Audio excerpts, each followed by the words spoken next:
And can we all be honest? The daily grind, it's killing us. In fact, one of the things that's really been pivotal in my own life and with clients has been addressing this human energy crisis hands-on. What I've noticed is that burning out and selling your soul, it does not feed you, and it certainly doesn't help your environment or your world.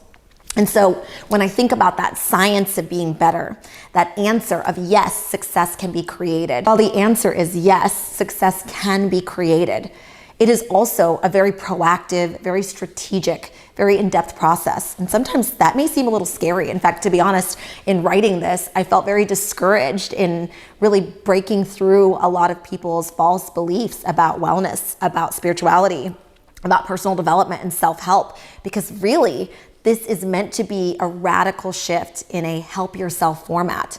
And what that leans to is that you have to know your mind and your body well before you can ever address the issues that it confronts and that it affects.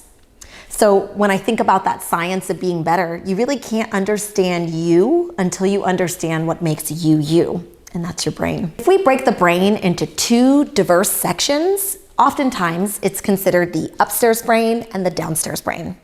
Upstairs brain is what's called your wizard brain. That's where your prefrontal cortex and all of your executive functioning comes in. That's your deep thinking for productive and very efficient ways of using your brain. Oftentimes, our upstairs brain is able to process things in a way that our downstairs brain is not. And while it's a very important part of our brain biology, it's not the only part. Our downstairs brain, often called our lizard brain, it really computes things very quickly, very organically, and that's where those body functions come in.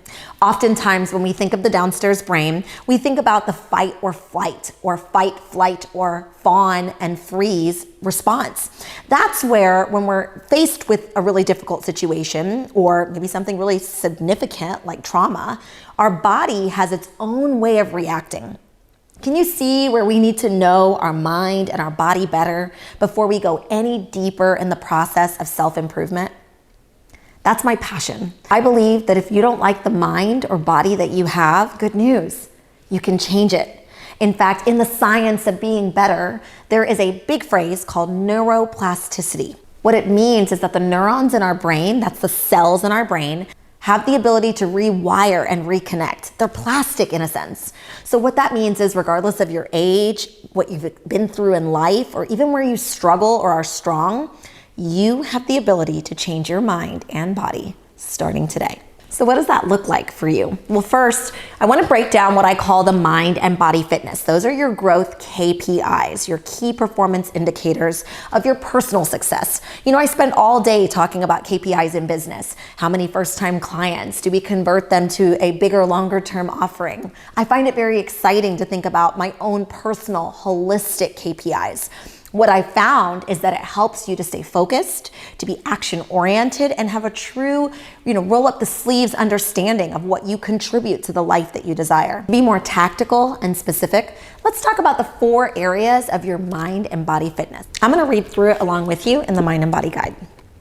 So first is your physical health and environment. I'm such a believer that movement is so much more than just exercise and looking good. It's also about how you feel, where you are, and essentially a deeper sense of self that makes movement medicine. Your mental health and well-being. We're in this crazy time in our world where the effects of our emotional health, our psychological well-being are really being tested. It's incredibly important that we focus on our inner health so we can enjoy all the benefits that are external.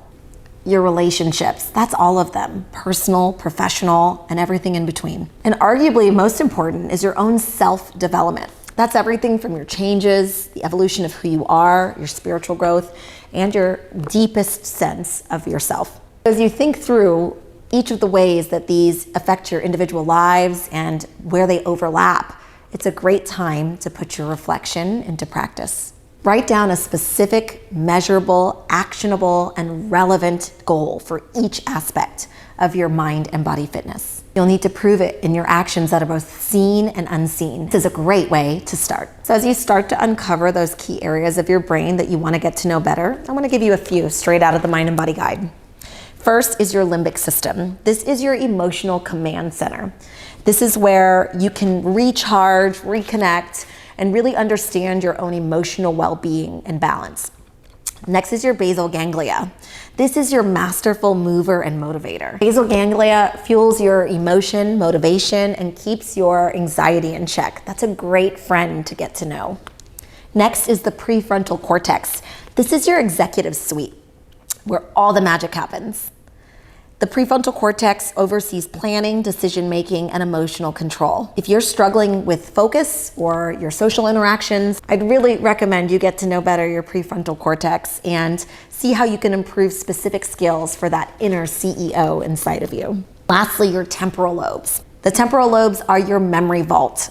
That's where your language and all the connections and synapses come together. If you're feeling disconnected or emotional regulation has not been high on your focus list, this is an area I recommend you look into and focus on ways that you can holistically help those temporal functions. You know, I often think that life change starts with habit change. So when I think about changing your habits to change your life, I want to read you some lasting tips that can help you with just that.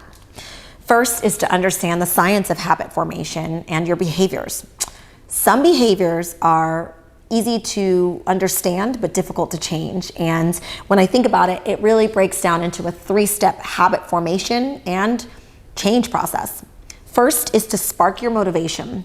You see, we all understand the importance of identifying our why. I think where we get lost is the idea that we can connect our desired behaviors and undesired behaviors to our motivations. Next is to work through enhancing your abilities. This is where you can reduce friction in your learning processes, and starting small, tiny changes over time create really big wins. Lastly is to trigger the action that you desire. You see, I believe that implementation is so much more important than inspiration. So let me leave you with this. We've got to look around. We got to understand our environmental cues, our triggers, our reminders, our struggles. We must see the situation with clarity to understand how it leads to unhealthy choices. And we've got to celebrate our changes along the way, which means for each small, methodical action in the right direction, we really see that as a win and continue the action over time, aiming for consistency. There's so much to this mind and body guide that may seem like things that you've known and tried for years, but there is so much power in the process. The key is for you to find your prowess, learn to love your mind and body, probably again, and try a help yourself focus with some practical knowledge and support along the way. I'm KK Hart, and I'm looking forward to talking to you again soon.